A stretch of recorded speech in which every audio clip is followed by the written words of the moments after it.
This is Reviewer03, bringing you a review of Blue Submarine number 6, also known as the anime where evolution kicks mankind's ass. Due to our constant pollution and overfishing of the oceans, nature decided to teach us a lesson, and as a result our greatest fears were realized. Sharks developed arms and legs, and whales the capability of firing torpedoes. Thanks a lot, Japan. Okay, fun part is over. Yeah, I know it was short, but I'm not your fucking clown. I'm an anime reviewer.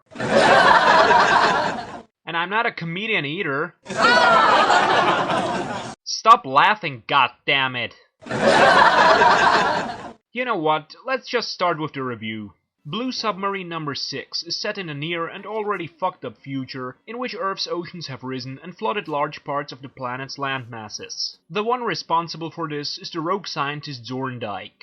In the past he was working on various projects which should have improved the life of humanity, but after his family was killed in an act of racial cleansing, he went insane. In his insanity, he condemned humanity because while it was making great strides in the field of science, it regressed ethically since war and violence were as common as ever. Zorndike felt that humanity had grown stagnant since it had no competition, and that it has grown arrogant since each scientific discovery only served to boost human ego. So he decided to teach humanity a lesson in humility. In order to stop all wars and violence, he used the only practical method a mad scientist could think of: more war and violence. He melted the ice caps of the poles and created an army of sentient human-animal hybrids to wage war against humanity. Zorndike's ultimate goal was to create a pole shift which would result in a complete annihilation of humankind.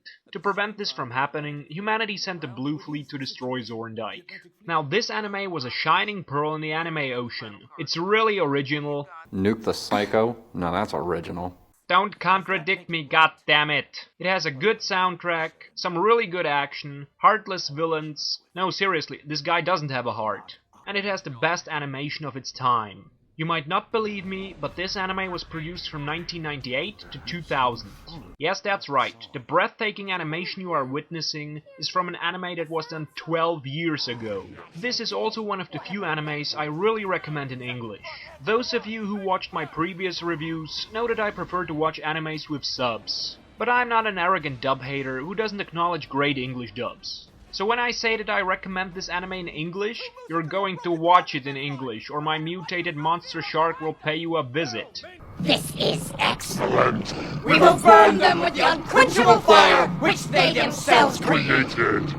What a show it will be! Now, let's talk about the negative things of this anime. It has only 4 episodes, and while it was perfect the way it was, I think they could have made an additional 2 or 3 episodes without losing any quality. The second thing were the characters. The bad guys were so great that the good guys seemed somewhat ordinary, so there is a little imbalance with the characters. And the last thing was the CGI used in this anime. Sometimes it didn't seem to fit with the animation, but I'm not sure if I should list this as something negative, since this anime was the first to combine CGI with traditional animation. So I'm giving this anime a good 4 out of 5 points, and a 4.5 out of 5 points with the animation bonus. Because this anime has animation which is years ahead of other animes, and that has to count for something.